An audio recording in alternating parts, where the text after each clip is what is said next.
Stay tuned for another episode of the Coming Soon podcast with Spider.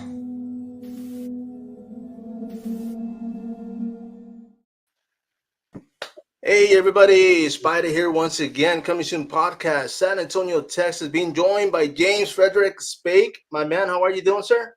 I'm doing pretty good. Thanks for having me. I appreciate it. No, not a problem, man. I mean, I'm glad to have you on here, bro. I mean, of course, we tried to make something last week. You know, timing, scheduling. It's always one of those things where we got to work out. But I appreciate your time, man. So thank you for jumping on here, bro. Yeah, it's great to be here. Thanks for having me. And let me ask you, man, because of course, I mean, I've been bringing actors, writers, directors, you know, of all sort when it comes to film. You know, whether indie, a couple of features that have been on streams, like making it big.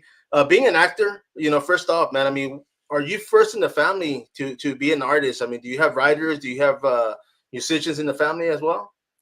So my grandfather was a musician. He was a big band leader, but I didn't get to experience much of that because he passed away when I was quite young. But as far as acting goes, my big sister was my inspiration. She was an actor, and she's done several films, and she did a lot of print and on-camera commercials as well. So I would say, like, I got my start probably in kindergarten. I was doing, I started doing plays and stuff by then, and my sister and I were found in a mall, and we were hired to do commercials for companies like Levi's or Converse, High C, stuff like that. And I just continued acting all throughout high school. But as far as music goes, I started learning how to play guitar, bass, and drums when I was 12, and that kind of took over, the rest of my time in high school. And when I graduated, I worked professionally in the music industry, different various roles, for a really long time. The way that I got into acting again, I guess in adulthood, I kind of fell into it. It's kind of a long story, and if I were to like wrap it up into a quick nutshell, I fell into it last year. My dad had been sending me these casting calls for years, and finally one day I answered it, and I ended up working on the set of Twisters, which is about to come out. I worked all of last summer on Twisters, and it was quite the experience. I got to sit across from a couple of the main actors and watch them do their lines for a while, and it was inspiring. And I kind of had this like aha light bulb moment. Yeah. I was like, man, I can do this too. And so I did a TV show as well last summer, and then the strike happened, where like at that point I took it upon myself to start taking acting classes and getting the headshots and like demo reels and all that stuff. So yeah, that's kind of it in a nutshell. Okay, well, that's it for the episode. No, I'm just joking. No. But man, I mean, that's pretty cool because you said you guys got found at the mall. I mean, I always joke around because I told people like back in the day, like our parents would drop us off at the mall, give us $10 and tell us, hey, we'll be back in a few hours, And Yep. but how did that go about? I mean, were your parents with you? Like, I mean, was this something that they, I mean, obviously they didn't set up for it, right? Yeah, we were. My sister and I were at the mall with my mom just shopping, and some guy approached us. I was so young that I don't remember it. I have bits and pieces of memories of being on set for the Converse shoot, as well as another company called Green Cross Rubbing Alcohol. But I was so young that I don't remember meeting the agent or being scouted or anything like that. Dude, that's pretty cool, man. I mean, as many times as I've been at the mall, I'm like, man, nobody's ever approached me, man. So I guess, but man, let me ask you, because you said your sister, of course, did she pursue it after that? I mean, was she still like in film even after, like when you guys were kids? She ended up pursuing a different career path afterwards. I think she had just done it for so long. She kind of got burnt out on it and just never found a way back in. Yeah. And I gotta say too, man, because for the most part, I mean, you always hear about these child actors that they make it big so young, and they miss out on life when it comes to them being kids, man. And a lot of them, for the most part, they don't make that curse that they keep talking about in Hollywood, where they come back and they're just bad up on drugs or just bad adulthood. But Sure. I mean, do you think something like that was a plus for yourself? Because I mean, of course, you're getting back into, you had this huge opportunity. Mhm. This movie coming up, Twisters, man. Which I saw that, and now it's like, man, okay, because you are in Oklahoma, bro. So I was like, okay, this is about Twisters, and I'm thinking, okay, is this a documentary or what, bro? Yeah, exactly. I do have a story about that. One day when I was on set, we did have like a tornado warning, and Oh, yeah, like production was halted for several hours while we waited for the storm to pass by. And it's Oklahoma weather for you. and I was gonna say, did they? Is any of the real footage? Like, did they use any of that in the real film? I still haven't seen the movie yet. Oh, okay, okay. Might have. I don't know. I'll find out. I'm going to see the movie on Wednesday, actually. So Yeah. Yeah, because I hear, I mean, especially like with the films, because a lot of times, I mean, I've heard goods and pros, because sometimes they're like, man, the season changes so fast that we need to film it before it mhm. starts getting colder or it starts getting hotter. And if they don't make that timeline, they got to wait another year. And it's insane, because when I started hearing that, I was like, man, I never thought about that. But, and one of the things, like for myself, like when I watch a movie, and the movie's that good, man. Like I plug in and I don't see anything but the storyline. I'm going along with it. Mhm. My girl, she's on the other hand, she's like, oh, her hair's longer on this one. Yeah, he doesn't have a beard anymore, and I'm like what? And she notices all these little things, and I'm thinking, okay, well, I wonder what happened, because obviously if there was a pause, the guy grew a beard. You know what I mean? Like it's just crazy, but Yeah. she's real big with that, and I'm just like, man, I'm trying to enjoy the movie, like come on, but yeah, I mean, did anything happen when you guys were out there? I mean, was there a pause other than the one you just brought up? So, like I said, production was halted whenever the strike happened last year. Oh, yes, yes. Yeah, we were on, or I was on set when it happened, and we were waiting, watching the clock, until midnight, and then finally they were like, "Yep, we're on strike. Everyone, go home. We'll see you in a few months or whenever." And yeah, that was kind of strange to just see all of that go down, and then just learn about everything that was going on behind the scenes. Whenever the strike lifted, we did go back and do some reshoots, Twisters, and that was interesting, because we had been shooting during summer, and then now we're doing our reshoots during winter. So we're like wearing, these summer clothes, running outside in the freezing cold during winter. But it was a fun experience. I had a great time. Man, you see, and those are the ones I was talking about, because of course, I think, I mean, I'm sure it's been more than one film when it comes to you guys having to do that, because they're like, oh, we had to do this the pool scene, and it's like 30-degree Fahrenheit, and they're out there trying to have fun and jump around like it's hot, and it's just like, man, I think that's where the whole mental game of acting comes in, because if you're shivering and you're like, damn, I got to warm up and play in the sun and do all this other summer stuff. But yeah, man. But let me ask you. I mean, of course, you didn't pursue it as a kid. I mean, you said that was like I guess the first chapter when it came to acting. Mhm. What were you doing between then and now? Like I said, I dived really hard into the music industry.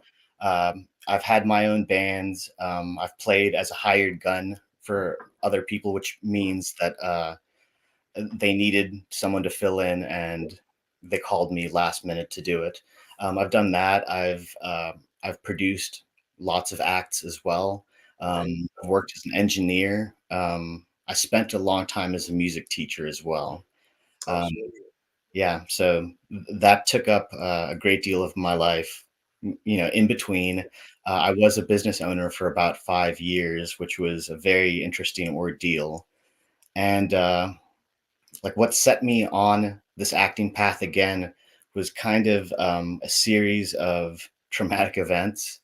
Um, I lost a great deal of things in my life that I thought were really important, and I had a certain direction for my life, in my mind.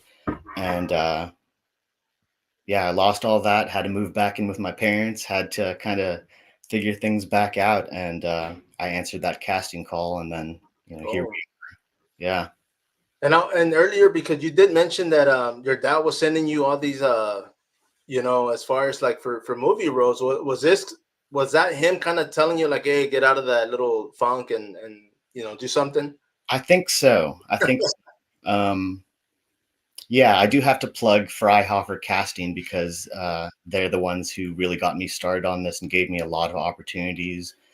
Chris Freihofer is an award-winning casting director here in Oklahoma, and he Yeah. cast Twisters as well as shows like Reservation Dogs. Nice, bro. Yeah, he also owns the Actor Factory, where I took my initial set of classes. Okay, well, man, that's pretty cool because I mean, obviously, they have the heads up as far as opportunities, right? So they get you guys ready and set you off. Oh yeah, yeah. Man, all right. Well, I mean, let me ask you this because you stated earlier, as a kid, you guys got casted, as far as got on the casting for commercials. I mean, obviously, as a kid, you had no experience. I mean, you were just being a kid. So when they came to acting, I mean, how different was it? Because obviously, you have to work on certain things that you know directors look for, writers look for, but at the end of the day, it's going to be you that brings it to the camera, right? I mean, they say, hey, you're going to play a happy-go-lucky guy. You got to get in character and get out there. So how hard was it for you to take acting classes and go from there, or was it hard? So initially, it was just a little nerve-wracking in the sense that you're going to a place where you don't know anyone, and you're getting up on stage or in front of a group of people, and you're just kind of like bearing your soul. You don't have anything to hide in front of, and you're just doing it. Um, my big aha moment came to me when I realized all the other actors felt the same way. And the more comfortable that you can make your scene partner, like the Yeah, more, yeah, I mean, it's a reciprocal uh, relationship. The more comfortable you are, the more comfortable they are. And then you kind of just sink into the world of make believe. nice, bro. And Yeah. then that's one of the things I've noticed because when it comes to the indie world, when indie films, a lot of these directors, writers, they for the most part they keep using the same cast, but it's because a lot of them already have that relationship where they can work well. They Mhm. know who can work well, who you know what I mean. So they already kind of have a hindsight as far as like, oh man, you know what? I've seen James act, so he's perfect for this role, and they just bring you in. But the fact that you guys can click, because that's one of the things I look at when I watch a movie. Like I can I see some of the actors, and I'm like, oh man, like did they not get along? Because you can kind of see that friction on film, and but Mhm. when they're so comfortable and they're having fun and they're just hanging out, and I'm thinking like, man, these guys must have known each other or worked somewhere before. But it makes good though. It makes good for film or TV. Yeah, definitely. Man, well, let me ask you. I mean, being a musician, I mean, of course, was this being a vocalist or were you playing an instrument? So I've played various roles in different bands. I'm a multi-instrumentalist. I've been playing. I play guitar, bass, drums, keyboards, and I Damn. sing as well. So, yeah, I like all styles of music, so I can jump on any instrument and kind of fill in where I'm needed. Okay, okay. And that's what was that what you were brought up earlier? Like, I mean, if somebody needed somebody, they're kind of like, hey, I need a bass player. I mean, Yeah. how long before you can like if somebody's like, hey, here's the tune. I mean, what do you listen to as a musician? I mean, what do you follow? Like when I'm trying to learn that material, so Right. okay. Well, okay. For example, right before the pandemic, I got to play like a really good, fun show with the artist Tyson Mead, who is from a band called the Chainsaw Kittens from the 90s. Oh, nice. And he called me up and he was like, hey, man, my bass player's wife just had a baby and he can't play this show in 2 days. So I was like, okay, send me the songs. And he sent me like a 10-song CD. And I just sat there, for the next day and a half, drilling the songs over and over. And then I practiced with the band once. And then, yeah, the next day I was on a stage in front of a couple thousand people. Damn, no pressure, huh? No pressure. Man, well, let me ask you this because I have friends here locally that I have one friend, for example, and this guy he can't read music, but he can play it. Like he'll listen to something and he'll just like pick it up. Mhm. Are you that same way, or are you actually like? a musician. I'll say it that way. I mean, I can read music. I can't sight read, which means reading and playing at the same time.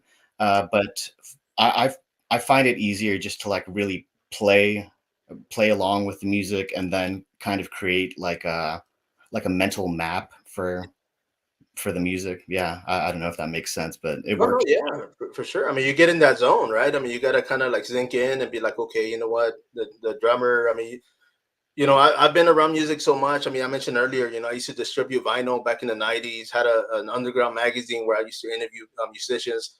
One of my things, and it goes the same way for combat sports, which is what I cover as well. But I would always interview the drummers. And Mm, everybody's like, man, why you? And I said, bro, because they're in the back and they get no love, man. Everybody's in front of them. And I mean, I would interview the singers as well or the vocalists, but it's just like for me, it was always like, man, the guy in the back, and they appreciated it because it's like, dude, like they're in the back, nobody sees them throughout the whole gig, and they're over there playing their ass off, right? I mean, banging on them damn, freaking drum sets. But yeah, man. I mean, but let me ask you, being a musician, I mean, what inspired you for that? I mean, as far as music wise, you listen to a little bit of everything, but do you have like a favorite, like a bass player, a favorite, guitar player that kind of like, okay, you know what? so music has always been like a super big part of my life as far back as I can remember. But what really like hit me in the face and inspired me to start learning the guitar, bass, and drums at the same time was Nirvana. Oh, nice. Yeah, I think I was in, well, I don't want to give away my age, so I don't want to say what grade I was in, but I was on a school bus and someone gave me the Nevermind cassette tape, and I spent the entire weekend listening to it, and it just blew my mind. Yeah, I mean, I started learning guitar, bass, and drums at the same time, just watching those videos over and over and over, and then I started taking lessons afterwards. You see, man, now you have these millennials looking up cassette tape because they're like, well, how old is this guy, man? But you know what? I will say this. I was a freshman in high school. Bro, as a matter of fact, today's my birthday, bro, by the way. Oh man, So, but I turned 50 today, man. And for me, high school, Nirvana, of course, I think it was 87, 88 when they were out there. But yeah, cassette, vinyl, like I mentioned, dude. I mean, those were all like, I still got some cassettes somewhere. yeah, But, me but yeah, man. I mean, they even like the drummer. I think at one time before he went on his own and started, playing, he's like, dude, all I knew was 3 beats and that's it. He kind of went with it. But for me, like when it comes to like, I mean, I'm real big when it comes to horror. Like I'm not a horror nerd. I can't tell you dates. I can't tell you names. I can't. I get the slashers names confused every once in a while, man. And that's just I love watching them though. But too. when it comes to a movie, I'm a real stickler when it comes to music because I'm like that's what kind of gets me in the mood. Like I'm like, oh hell yeah, dude. Like for me, like 80s horror movie were always punk rock, heavy metal. It's just kind of music that I listen to. And ironically, I mean, come high school, I used to skateboard, so I used to listen to all that, punk rock. I mean, GBH and everything else. But was that how was life for you in high school, man? I mean, were you real big in music when it comes to like underground, or was this mainstream? Yeah, definitely into the underground punk scene. Um, I still listen to everything, but I mean, maybe to put it into perspective, in ninth grade, I was voted most likely to go off and start a cult because I was just like so into music, and I had Liberty spikes and Nice. the earrings, and like I was wearing barbed wire bracelets and stuff like that. Oh yeah, man. Dude, I used to have now it didn't happen to me, but a buddy of mine, he used to wear that dog chain with the lock. I don't know where everybody went through that Sid Vicious phase, and Yeah, he lost the key, so he was like weeks without it, and he was like ashamed to tell somebody. And finally, the PE coach is like, "Man, follow me." He goes out there with wire cutters. I have to cut that thing off him, man. But I was just like, yeah, I don't think he ever did that again, man. But yeah, those are some good times, bro. I mean, like oh I yeah, said, I mean, the underground scene here, like with my zine, I was able to interview. This is before internet like became big, bro, because I was writing letters to musicians for them to write the answers down and send them back. And then I would nice. go home and type them and old school cut and paste, going to Kinko's and I'm out there putting stuff on paper, gluing it. It was just like crazy, man. But dude, I mean, ironically, man, I mean, for one thing, I started collaborating with a guy in New Mexico. carrying his label. And before I knew it, man, I had a company in Germany and Spain and New Jersey, like sending me boxes of vinyl. I mean, invoice. You know, they trusted me, bro. That's crazy because they trusted me with like hundreds of dollars of, and I would sell it, send them a money order, but yeah, that relationship grew, and I didn't stick with it, man. I think I just got a little overwhelmed, but I mean, I was doing it. I think I had like 4 issues, like a year and a half that I did with the zine, and after that, I still had bands like trying to contact me to get interviews, and I was like, man, I'm not doing that anymore, But I stuck with it, and years later, man, started covering combat sports because I fell in love with it again. Just talking to individuals like yourself to see what motivates you guys and gets guys going throughout the day, But Mm. let me ask you, because of course, I mean, being a musician, man, like you said, you were in front of thousands of people. So with acting, I mean, was that kind of like, okay, well, I got to be in front of a camera? It's kind of the same thing. I mean, did you get nervous getting in front of the camera? Um, I'm sorry. A little bit initially, but I've played on stages for so long that performing almost comes as like second nature to me. So once I learned some of the real basics, like how to hold your frame when you're acting or reciting your lines. Once I learned those basics, everything else started to get easier, and I was able to explore characters a little more. Okay, and of course, earlier you were mentioning as far as getting out of that, out of like I guess yourself and getting into character. Mhm. Like, what do you think about? Like, I mean, for Twister, for example, I mean, as far as your character, like when they told you, hey, you're going to be this guy, you're going to do this. What did you have to do to kind of get into character? Um, so different actors have like a whole bunch of different processes to get into character. I find it kind of easy because I've lived a lot of experiences, and that's where I'm coming from. Is like I want it to come across as real as possible. So like, I just inside my mind, I look at a similar situation. I'm like, okay, this is what I can bring to the table. Sweet, man. And I mean, and that happens, man, because even um with characters, they're like, oh, you're gonna play an ex-convict, a gang member, and they're like, dude, I was an ex-convict gang member, so they kind of get into that little role, but Mm. for yourself, man, I mean, would you feel comfortable playing one or the other? I mean, like if they were to come up to you and say, hey, we have a comedy, I mean, you'd be okay with that. If they were like, hey, we have a horror film, like, I mean, would you feel comfortable playing either or? Yeah, I mean, I'd love to have the chance to be able to do as many genres as possible. I will say this, that comedy is, for me anyways, more difficult than drama. Um, yeah, it's something I'm working on right now. Drama is a little bit easier. Okay, okay. And what do you think that is, though? I mean, is this like from personal, or you kind of like, hey, I'm not. Um, I think it might be easier to make people cry than to make them, you know? Sweet, man. I didn't think about it that way, but yeah, man, get a little mopey and be like, hey. But man, I mean, when it comes to acting classes, I mean, how long were you taking these classes before you got that opportunity? Um, so I started the acting classes after the strike happened, which is almost about a year now. Like I said, I started off at the Actor Factory, Right.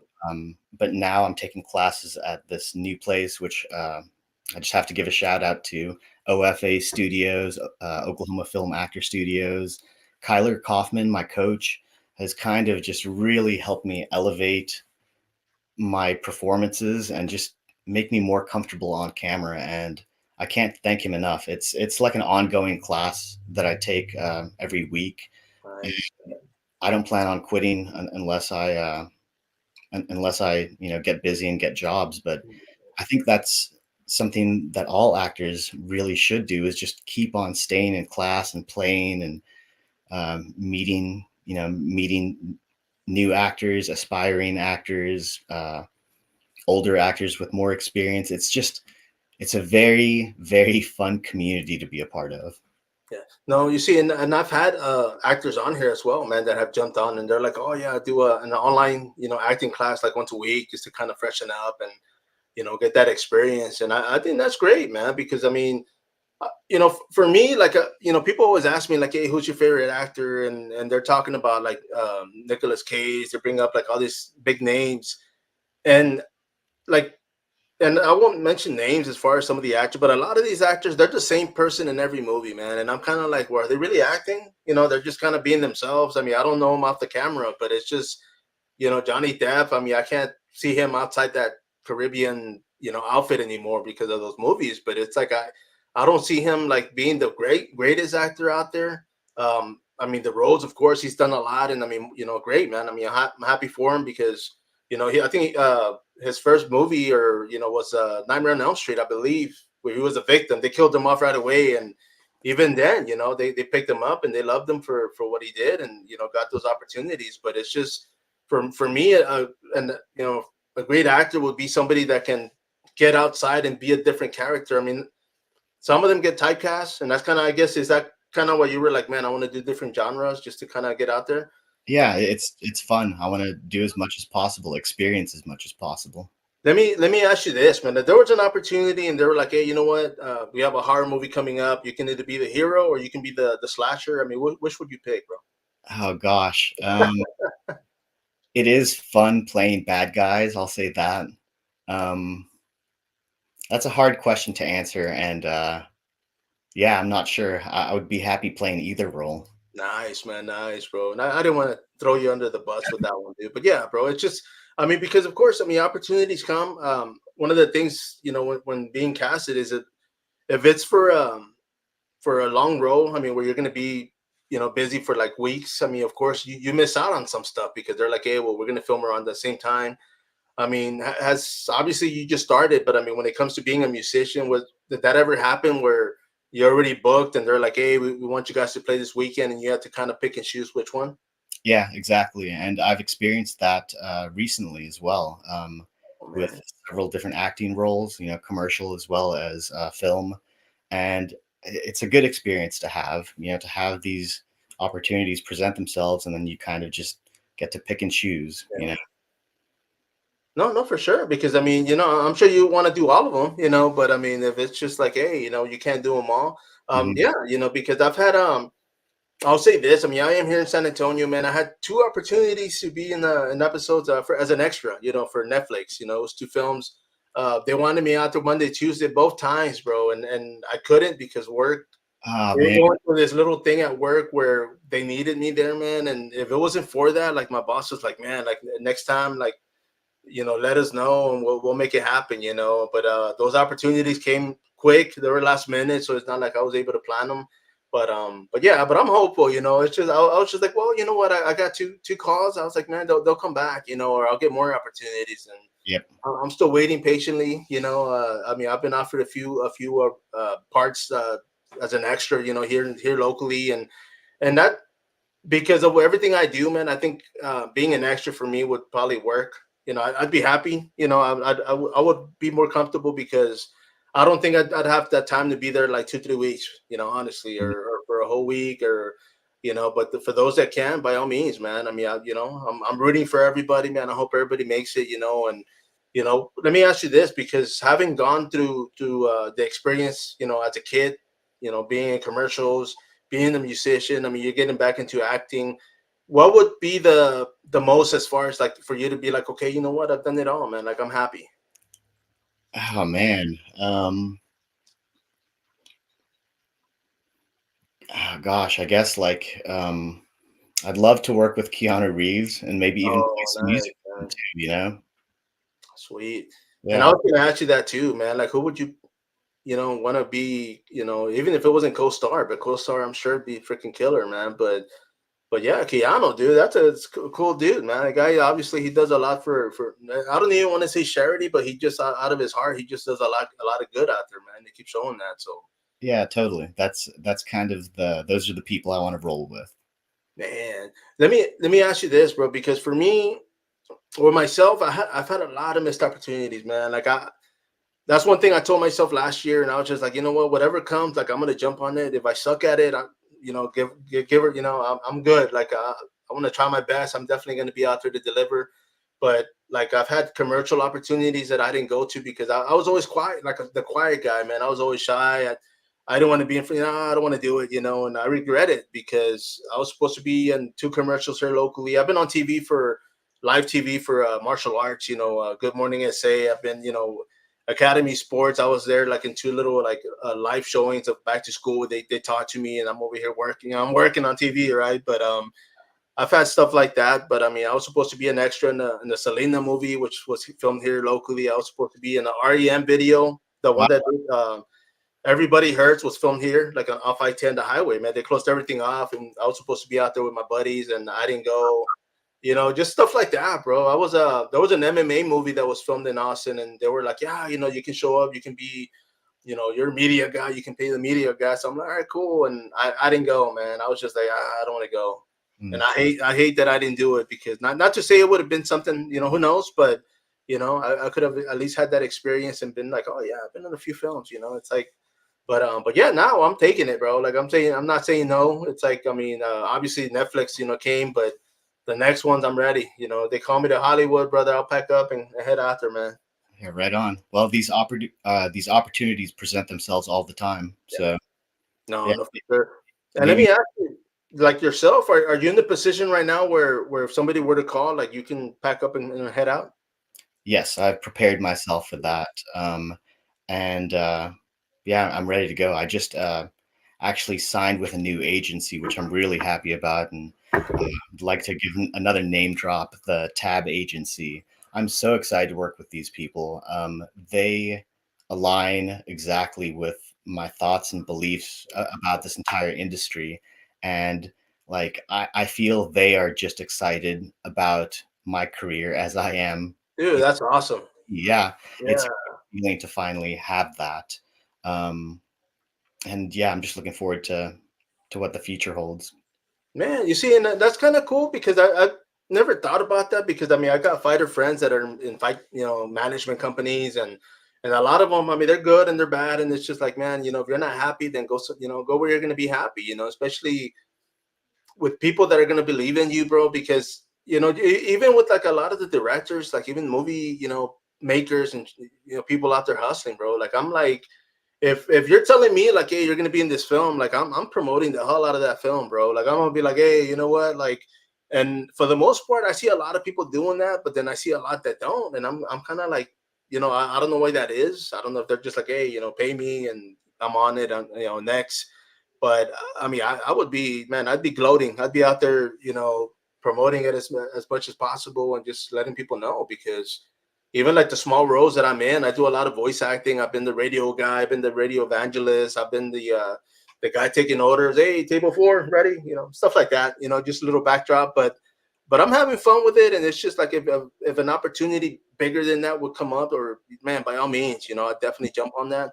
But on that note, bro, would you if you had an opportunity to do something like that, would voice acting be something you'd want to do as well?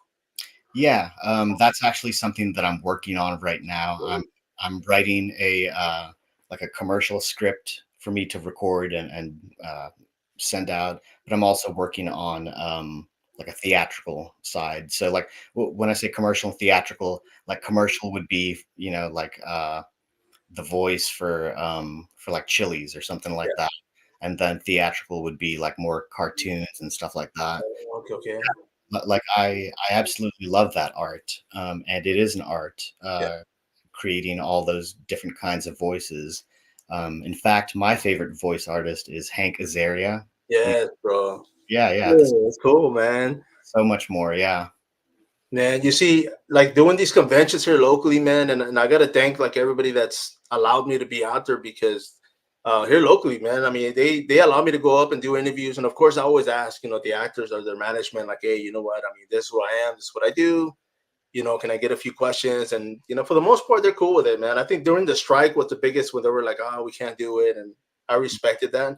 But I've been meeting a lot of these voice actors, bro, and they blow my mind, man, because they go from one character to the next, and I'm like, and my biggest thing is like, how do you separate them? I mean, you did like 10 voices, and how do you know which one's gonna come out? And they're just like, man, practice, but yeah, it's cool, man. it's amazing. In fact, I'm in class right now at OFA Studios with someone who just got signed to Crunchyroll, and is doing voices for them. So yeah, Yeah. pretty cool.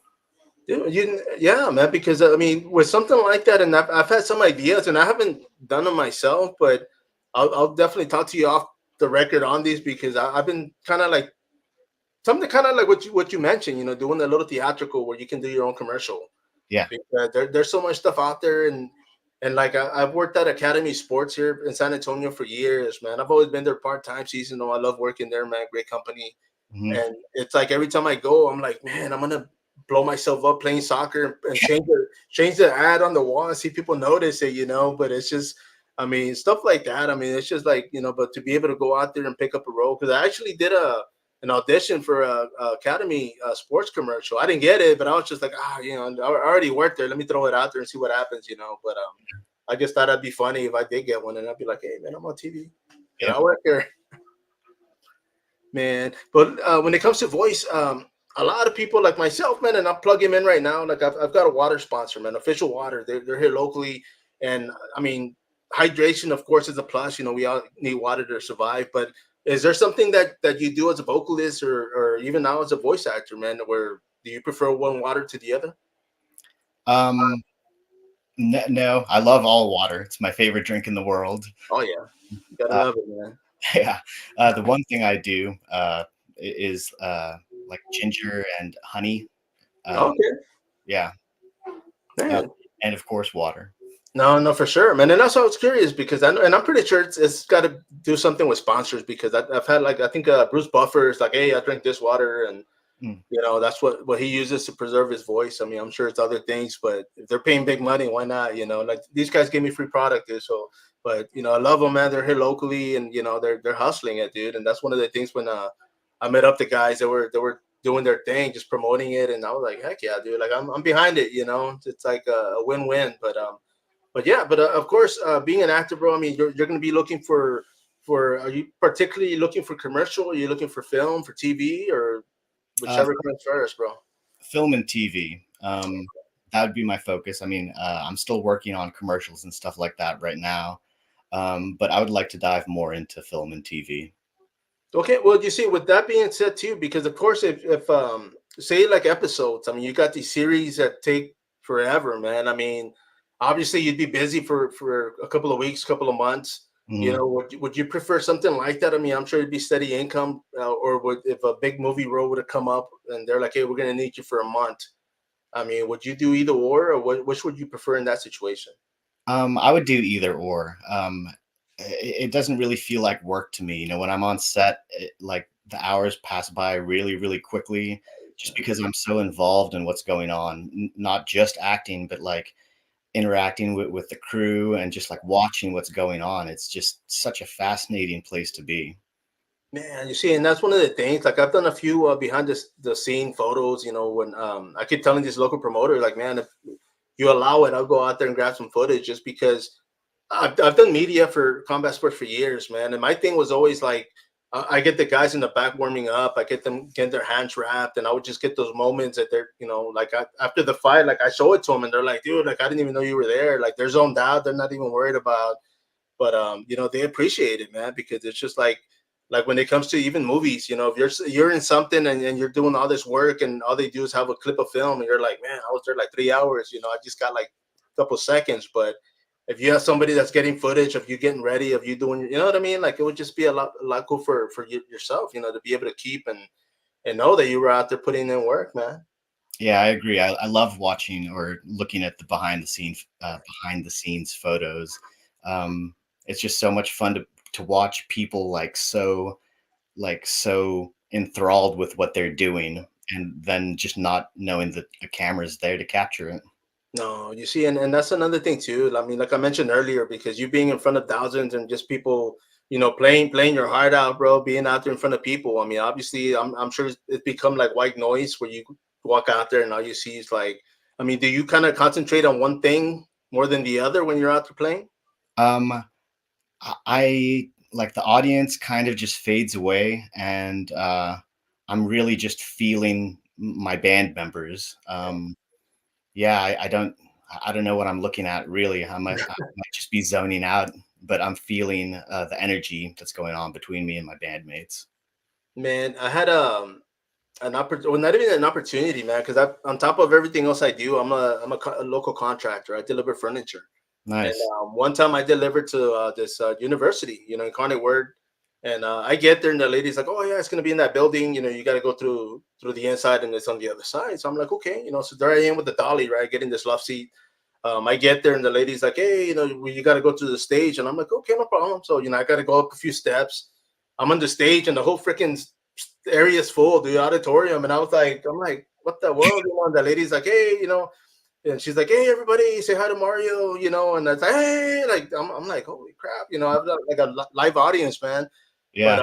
I go and I set it up. I put the feet on there in front of everybody. I'm here drilling the feet on, and the lady, I don't know if she was an instructor or just coordinator or what, but she was all like, "Hey, hey, everybody, hey Mario, you want to say something to everybody?" And I'm there in front of the mic, like. And I was just like, yeah, I said, "Hey, you know what?" I said, "If you love what you do, you'll never work a day in your life." It popped in my head and I said it, and people were kind of like, "Holy crap." Like, I think I woke some people up that day, man. But even the teachers, like, "Wow, that was cool," like, but, that was my, I'm going to put that in my IMDb, man. I don't know. I don't know if that'll work, but, I got an opportunity to talk in front of hundreds, bro, because I think that auditorium was packed, man. I ain't going to lie. That's Like, cool. I'm not big with crowds, but it happened so fast. I didn't have time to get nervous, and I was just like, boom. When I left, I was like, crap, dude. Like, it just happened, But yeah, man. I mean, there's all walks of life. I mean, I've been able to work cage side. Like, I've met Dana White. I've met Scott Coker. I've met fighters like backstage. Just being people, man. And there's so many things that I kind of like, wow, dude. Like, after I meet somebody, I'm like, damn, I was just talking to this dude, man. That's pretty cool, and Yeah. ring announcers like cut man. It's a different world, but it's kind of the same thing, man. Like, I will say this, because like you being in front of crowds and people, like, there was a one time I was actually covering this event out there in Houston, and they were on Access TV. It was like big, right? They're like, "Oh man, they're live," and I'm K side, and It was the first time I'll say this. Usually the fights, there's no walk around ring. It's just like I'm in the ground, right? And I'm shooting, and I love those because on my knee, I'm kind of like shooting I don't want to use the word sniper because of what happened, but I'm shooting like just it's a good angle. And this promotion, there was above ground, so the stage area was right there with the cage started. And so I was uncomfortable because I was like, damn, I'm in front of everybody. I wasn't hiding. And when I'm there, I start cramping and I was like, crap. So I grabbed the cage and I'm trying to get situated. And this one dude from another media company was like, "Hey, he's holding out of the cage," like being funny, right? And dude, I got so embarrassed, bro. Like, I had to, like, after that round, I had to go walk around and kind of like, like, he put me in the spot, man. So has that ever happened to you? Because I mentioned earlier, like, do you concentrate on one thing when you're out there playing? But has there ever been a moment where you're playing your heart out and somebody's like, "Hey, mom loves you," and you're like, "Oh," kind of throw a wrench in your gear, man? Nothing specifically like that. I mean, gosh, I guess like something that would like that happened and would continually throw me off. Like, I'm sure this goes for many musicians, but like one of your patch cables going out somewhere in the chain of your pedals in between a song and or during a song, and you have to scramble and go down there and figure out which cable it is and jiggle it until the sound comes back. Yeah. Um, yeah, that's something that bothered me. Man, but I mean, had that thrown you off? I mean, are you playing and you're like, crap, now I gotta listen to everybody else and kind of get back on tune? Yeah, that's exactly what happens is you just have to think really quickly, move really quickly, and not show your panic to the audience. And then when the sound kicks back in, yeah, you just jump in and kind of try and pick up where you left off. Damn. Okay. Well, shoot, man. I mean, like I said earlier, no pressure, man. I mean, in front of people, but I mean, if it's live music, I mean, did that happen? Were you playing bass or were you on lead guitar or what was going on? It's happened both. Oh, Yeah, it happens a lot. A lot of musicians are poor, and we can't okay. afford all the expensive patch cables that don't break easily. Yeah. So yeah, it's something that happened regularly. I know that's I mean, it's the same thing with the combat sports, man. Because a lot of these fighters, like I would always I wouldn't tease him about it because it's like, man, but I would see him and I'm like, dude, like, you have any other pair of shorts, bro? Like, because they will wear the same ones over and over. And they're like, man, these things are expensive, man. We can't afford them, you know? They were here fighting for nickels and dimes, you know, literally. And it's just like, I mean, but I would tell them, like, if I said, dude, like, I would get them sponsors and I would tell them, like, hey, you know what? I'm going to get you a couple free pair of shorts, bro. They're going to throw in some shirts. And they're like, yeah, dude, like, I mean, that was, you know, that was enough. I mean, of course, they always wanted money, but at the same time, it's like, man, a pair of fight trunks helps, you know? It's like, you can't afford to go out there and be spending $75 on trunks, you know, just to sweat in and fight in. But Yeah, exactly. man, but man, I mean, of course, like you said, you know, you are getting back into the groove. When it comes to the film, I mean, it's going to be out this year. Um, Here in a couple days. Oh, okay. Wow. Yeah, Okay. yeah. I think by the end of the week it'll be out. Okay. And as far as viewing, is that going to be on stream? Twisters. Yes. It'll be in theaters. You see, I was gonna say because I had seen that, and there was another film that popped up, and I was like, dude, I had like no clue that it was coming out. So that one is gonna be in theaters as well. Yeah. Oh, sweet, man! And how are you guys gonna sell it? I mean, are you gonna be out there watching, or are you gonna wait? So, me and a couple other actors that I worked on that set with, we're going to a pre-screening Q&A on Wednesday. Nice, Yeah, nice, I'm bro. really looking forward to that. Oh wow, man, that's cool, man. I know there's a film Houston Film Festival. I mean, Houston, Texas, right? They're gonna be out there, and there's one film that I was in for a small cameo, you know. But the guy, I'm still waiting to see if he's gonna have it in that film festival because if he is, he was like, man, I'll put you VIP. I was like, hell yeah, dude. I'll go out there. You know, got a small clip, but I'll go out there and represent, man, and definitely plug it in. You know, I mean, I enjoyed jumping on it, but it's just, I mean, opportunity like we talked about earlier, man. I mean, obviously, how much do you know as far as how much footage you have in the film? I don't. I haven't seen it yet, but I'm super curious to see. I mean, even if I get cut and I don't see myself at all, I'm still happy with having worked on the project. Nice, bro. Well, I hope you do, man. I mean, of course, that'd be, you know, you can be like, hey, that's my elbow, you know, or something, you know, we'll recognize it, man. But that's cool, man. I'm definitely gonna go watch. I know, I'm behind two films already, man. I was supposed to jump on something last week, and something came up. But with that one, I mean, of course, like you said, it's gonna be released this week, right? Yep. Twisters, man. Damn. Okay, yeah. I'm definitely gonna see. I'm gonna be stoked, dude, if you're one of those victims that the twister takes you. I'll be like, dude, like. Was there anything like that, or what kind of footage did you guys do for Um, yourself? I'm still not sure if I can talk about it really. Oh, okay, okay, cool, cool, The film sweet, comes out. man. Yeah. No, for sure, man. And of course, I mean, you say you're going to be out there with a few actors. It was filmed in Oklahoma, so how far away from home was that? We shot at a lot of different locations, but I would say it was all within about an hour of the Oklahoma City metro area. Oh, nice, bro. Mm. So, I mean, when you went to go shoot, I mean, did you have to stay over there, or were you able to drive back? I live close enough to the shoots to where I can drive back afterwards.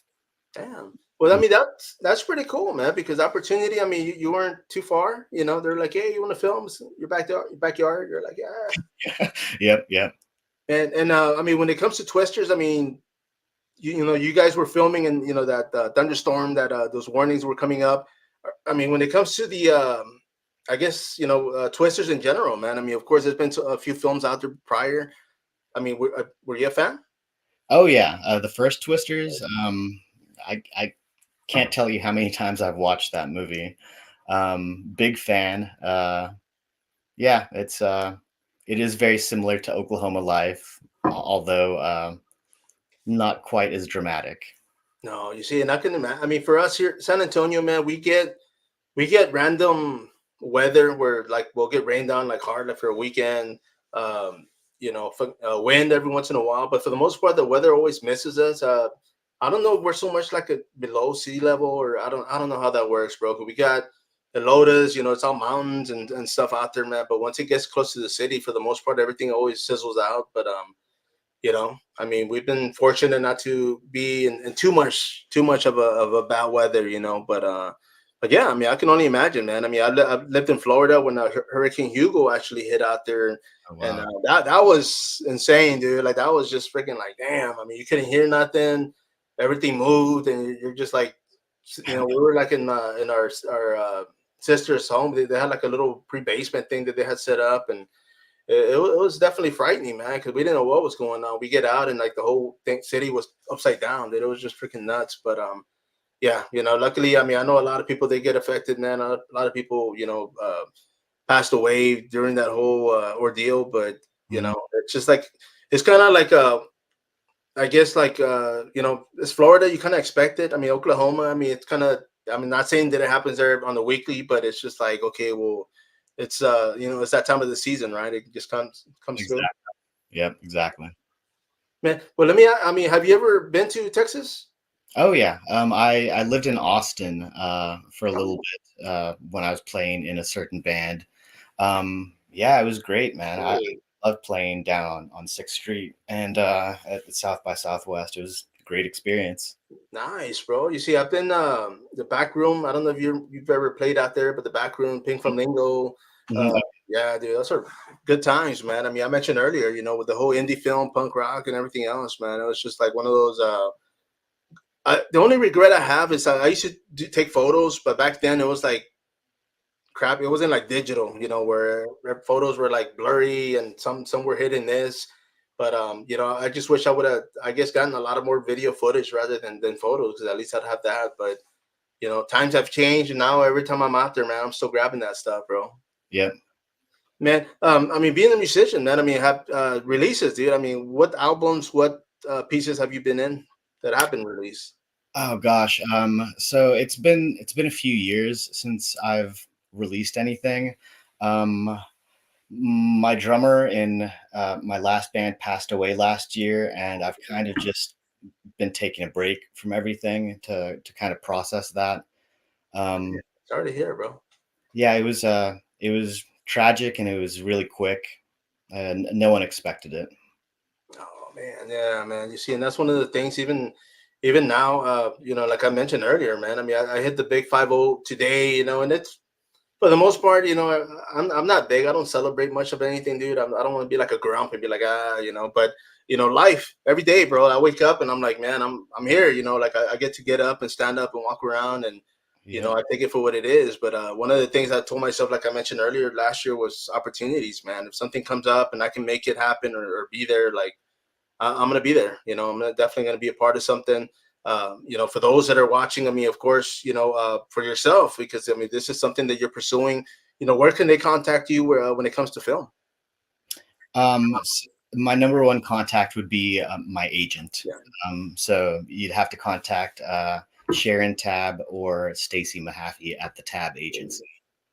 nice, bro. And of course, I mean, I'm sure you know when it comes to opportunities. I mean, they have their hands in a few things. So I mean, is this something you mentioned earlier, where you had to say no to one thing or pick one from the other? I Yeah. mean, is this like a comment? I mean, are they constantly like hitting you up and hey, we got this, we got that? Um, yeah, the opportunities constantly present themselves, and you know, some are better than others, and it is nice to be able to like turn down, you know, the ones that aren't as good or whatever. Um, but yeah, it's nice to have that option. Sweet, man. Well, bro, I mean, I do. I'm going to be watching that film first and foremost. I mean, of course, it's going to come out this week. For those that are watching, I mean, of course, you said it's going to be what is Twisters. When it comes to the film, you guys are going to the pre-screen Wednesday, On Wednesday. Yeah. and then the film will be out Thursday or Friday. I think like Thursday late night, like Friday. Nice, man. Well, yeah, I'll be watching, bro, and I'll definitely hit you up and see when I see you. I'm gonna be like, hey, you're on this mark, so. But man, I mean, of course, I mean, you've been plugging in your management, the people actually helping you for this, man. Is there anybody else you want to thank before we wrap this up? I want to thank you and say happy birthday. Thank you, brother. Thank you. Appreciate that, man. Yeah, I'll it's been send, I'll great. send, I'll send you my cash app in a little bit. Nah, I'm just joking. No, bro. Actually, one of my buddies hit me up earlier, and I was like, man, I don't want your money. I took it, but I told him I didn't want it, you know. But I appreciate it, man, and for sure, bro. I appreciate it. And thank you for jumping on here, man. Thank you for doing this on my B day, and of course, the week of, you know, because this is the beginning of something great. So I am definitely pulling for you, man. I'll bring you back on here, man. Maybe we'll wait like you know 2-3 weeks after and see if you're not busy, man, to talk about this film. See what you think. All right, sounds good, man. Thank you so much again. Hey, not a problem. Don't hang up yet, brother. Everybody out there, of course, once again, this is Spider Coming Soon Podcast. James Frederick Spake, my man. Thank Yes. you. Everybody else, of course.